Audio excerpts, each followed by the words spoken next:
जब शिष्य डुबकी लगाता है तो सारे विकार खत्म हो जाते हैं, सारी मलिनता हट जाती है। और वंदनीय राष्ट्र संत तुकडोजी महाराज इस बात को भली भांति जानते थे, इसीलिए उनका सब कुछ अपने गुरु के चरणों में समर्पित था। तन हो, मन हो या धन हो, सब कुछ समर्थ सदगुरु श्री आड़कोजी महाराज जी के चरणों में सर्वस्व उनका समर्पित था, लीन था।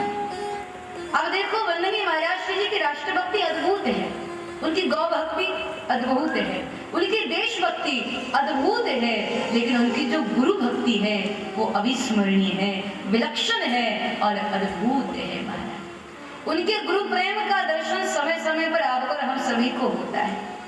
अब देखो ना, उन्होंने जब प्रार्थना की, अपने हृदय की पुकार को प्रकट किया, तो प्रार्थना उन्होंने भगवान से नहीं बल्कि अपने सदगुरुदेव से की है। प्रार्थना गुरुदेव से, हे गुरुदेव हम सबको सद्बुद्धि दे।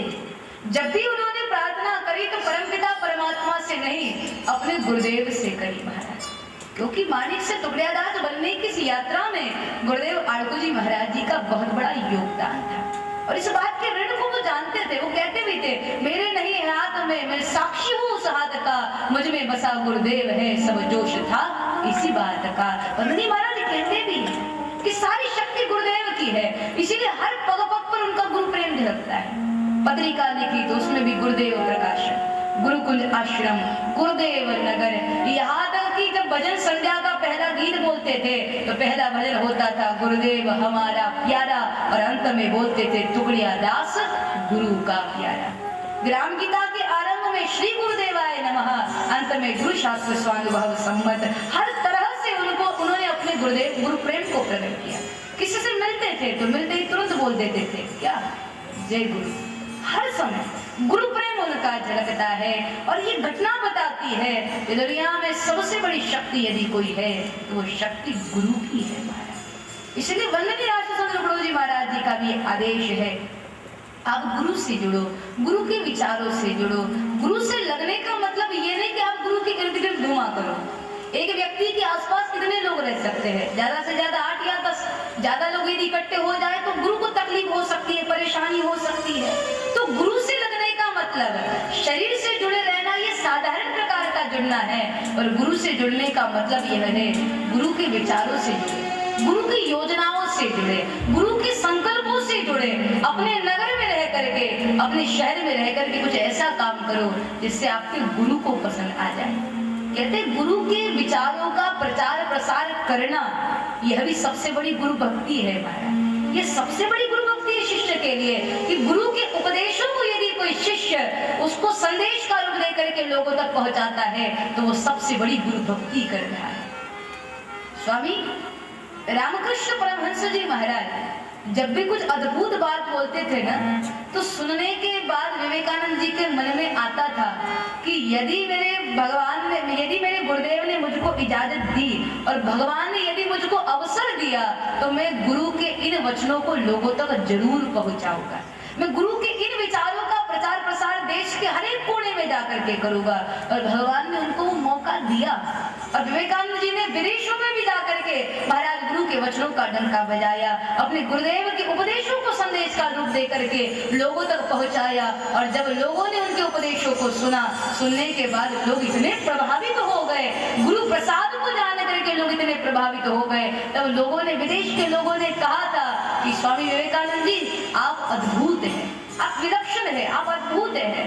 तब स्वामी विवेकानंद जी अपने गुरु की कृपा को याद करते हुए कहते थे कि भाई आपको मैं प्रभावशाली लग रहा हूँ ना, आपको मैं विशेष लग रहा हूँ ना, पर एक बात बोलूं, मैं तो बल्ब हूँ, मैं तो लैंप हूँ, पावर हाउस तो मेरे सदगुरु सरकार है, मैं तो केवल बल्ब हूँ। और गुरु जो है, गुरु शिष्य को चमकाता है, गुरु खुद नहीं चमकता महाराज कभी, गुरु अपने शिष्य को चमकाता है, गुरु अपने शिष्य को अपने से भी आगे बढ़ाना चाहता है, गुरु अपने शिष्य को अपने से भी ऊंचे स्थान पर बैठा हुआ देखना चाहता है। जिन्हें कहते ना पारस और गुरुदेव में बड़ो अंतरो जान, वो लोहा कंचन करे और ये करे आप समान। शिष्य से भी ज्यादा गुरु को जल्दी होती है कि मेरे शिष्य का कल्याण हो जाए, मेरा शिष्य भी गुरु के स्थान को प्राप्त करे, ये जल्दी शिष्य से ज्यादा गुरु को होती है। लेकिन जरूरी यह है उस अधिकार को यदि प्राप्त करना चाहते हो तो जितने आप समर्पित हो जाओगे ना, उतनी जल्दी आप अधिकारी बन जाओगे। और अक्सर ऐसा होता है, गुरु से जुड़ने के बाद शिष्य में ये लालच आ जाता है। और ध्यान रखना, यदि गुरु से जुड़ने के बाद शिष्य में लालच आ जाए कि जैसे मेरे गुरु की पूजा हो रही है वैसे लोग मेरी भी पूजा करें, तो ऐसे में गुरु की उपस्थिति फिर शिष्य को बोझ लग सकती है। जैसे मेरे गुरु को माना जा रहा है वैसे बाकी लोग मुझे भी माने, जैसे मेरे गुरु का पूजन होता है वैसे मेरा भी पूजन हो, जैसे मेरे गुरु के चरणों को पकारते कोई मेरे भी चरणों को पकारे, गुरु मुझे सिद्ध बना दे, प्रसिद्ध बना दे। जब ये लालसा लेकर के, ये लालच लेकर के शिष्य जब गुरु से जुड़ता है तो ऐसे में वो शिष्य अपनी आध्यात्मिक यात्रा में बीच में ही अटक जाता है। शिष्य में लालच नहीं होना चाहिए। शिष्य में जितना ज्यादा समर्पण होगा गुरु को उतनी ज्यादा जल्दी होगी अपने शिष्य के कल्याण की माया। इसलिए समर्पण जरूरी है, झुकाव जरूरी है, विनम्रता जरूरी है।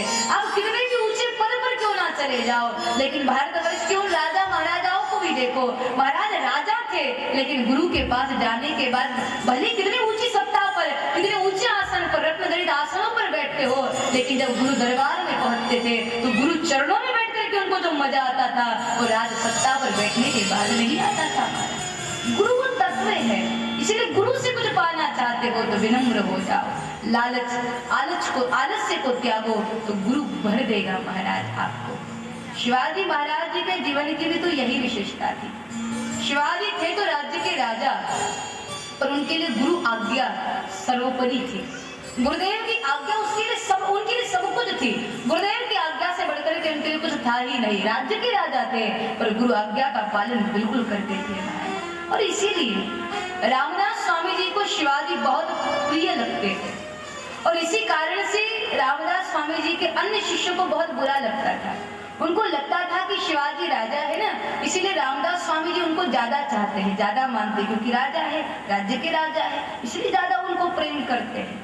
तो रामदास स्वामी जी ने सोचा मेरे शिष्यों की इस गलतफहमी को मुझको मिटाना चाहिए।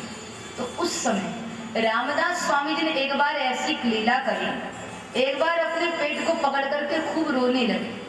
शिष्यों ने देखा तो पूछा, गुरुजी क्या बात है, अब आक्रोश क्यों कर रहे हो? तो रामदास स्वामी जी ने कहा, शिष्यों मेरे पेट में बहुत पीड़ा है, बहुत दर्द है।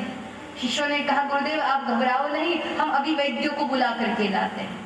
तो रामदास स्वामी जी ने कहा, वैद्य को बुलाने की जरूरत नहीं है, क्योंकि मेरे पीड़ा को मिटाने की एक ही दवा है। बोले क्या गुरुदेव? बोले मेरे पीड़ा को मिटाने की एक ही दवा है कि कोई जाए और जाकर के शेरनी का दूध लेकर के आ जाए।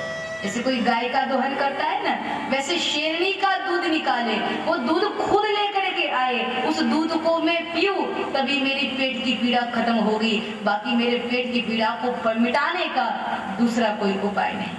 तो शिष्यों ने सुना और सुनने के बाद कहने लगे, गुरुजी आपकी पीड़ा को मिटाने की यही दवा है कि कोई जाकर के शेरनी का दूध लेकर के आए। तो गुरुजी तब तो हम आपके समाधि की तैयारी शुरू कर देते हैं, क्योंकि कौन जाएगा, कौन शेरनी का दूध लेकर के आएगा? अरे जो जाएगा वो जिंदा लौट के थोड़ी ना आएगा, उसको तो मरना पड़ेगा। इससे अच्छा है कि हम आपकी समाधि की तैयारी शुरू कर देते हैं। इतने में शिवाजी आ गए। शिवाजी ने पूछा, इतनी भागा दौड़ी क्यों है, इतनी आपाधापी क्यों है? तो शिष्यों ने बताया, गुरुजी के पेट में बहुत पीड़ा है और दर्द को मिटाने की एक ही दवा है, कोई जाकर के शेरनी का दूध लेकर के आए। तो शिवाजी ने कहा, फिर दिक्कत क्या है? जब शेरनी इसी दुनिया में है तो फिर हम लोग इलाज क्यों नहीं कर सकते? शिष्यों ने कहा, महाराज कौन जाएगा, कौन शेरनी का दूध लेकर के आएगा? शिवाजी ने कहा, कौन जाएगा क्या मतलब? हम जाएंगे, हम शेरनी का दूध लेकर के आएंगे। शिष्यों ने कहा, महाराज जो जाएगा वो जिंदा लौट करके थोड़ी ना आ पाएगा, उसको तो मरना ही पड़ेगा। तो सुनने के बाद शिवाजी ने इतना प्यारा जवाब दिया, कहा, भाई यदि जीवनदाता के लिए मरने का अवसर मिलता है तो इससे बढ़कर के सौभाग्य की बात और क्या हो सकती है? महाराज सदगुरु जीवन दाता है, माता पिता जन्म दाता है। यदि जन्म मिलने के बाद जीवन ना मिले ना तो वो व्यक्ति अधूरा रह जाता है। वंदनीय राष्ट्रसंत तुकडोजी महाराज जी को जन्म मां मंजुळा ने दिया, जन्म देने वाली शक्ति मां मंजुळा जुड़ा है, पर जीवन देने वाला तत्व यदि कोई है तो वो समर्थ सदगुरु श्री अड़कोजी महाराज है। मंजुळा माँ ने जन्म दिया, अड़कोजी महाराज जी ने जीवन दिया। माता पिता जन्मदाता है, सदगुरु जीवन दाता है। और यदि जन्म मिलने के बाद जीवन ना मिले तो व्यक्ति अपनी जिंदगी में कुछ कर नहीं पाता। तो जरूरी है जो गुरु जीवन देता है, जो गुरु जीने की कला सिखाता है, ऐसे गुरु के सानिध्य में बैठा जाए महाराज, ऐसे गुरुदेव की कृपा को प्राप्त किया जाए। ये बहुत जरूरी है, ये बहुत आवश्यक है। गुरु कृपा का सागर है। गोस्वामी जी मानस में कहते हैं, बंदो गुरुपद कंज कृपा सिंधु नर रूप है। गोस्वामी जी ने गुरु को कृपा का कुआं नहीं कहा, कृपा की नदी नहीं कहा, कृपा का सरोवर नहीं कहा, कृपा की सरिता नहीं कहा, बोले फिर कृपा सिंधु नर रूप है। गुरु को कृपा का सागर कहा है महाराज गोस्वामी जी ने मानस। क्योंकि जिस तरह से सागर दिन रात उछलता है लेकिन कभी थकता नहीं, सदियों से सागर उछल रहा है लेकिन आज तक कभी थका हुआ देखा क्या उसको? तो सागर निरंतर उछलता है लेकिन कभी थकता नहीं। उसी तरह से गुरु ऐसा तत्व है, निरंतर अपने शिष्यों पर कृपा बरसाता है लेकिन कृपा करते करते गुरु कभी थकता नहीं है। इसलिए कृपा सिंधु नर रूप हरि। गुरु का दर ऐसा दर है महाराज, जहाँ पर केवल लुटाया जाता है, केवल बरसाया जाता है, वो दर गुरु का है। देखो संसार जब भी देगा ना, टुकड़ों में देगा, थोड़ा थोड़ा देगा। संसार जब भी देगा टुकड़ों में देगा, थोड़ा थोड़ा देगा, ताकि आपकी दरिद्रता भी बनी रहे, आपकी निर्धनता भी बनी रहे और आपको बार बार उसके दरबार में जाकर के मांगना पड़े। इसलिए संसार जब भी देगा टुकड़ों में देगा, थोड़ा थोड़ा देगा। लेकिन गुरु जब भी देता है न टुकड़ों में देता है न थोड़ा थोड़ा देता है, गुरु तो अपने शिष्य को भर देता है महाराज, अपना सर्वस्व अपने शिष्य पर लुटा देता है। गुरु अपना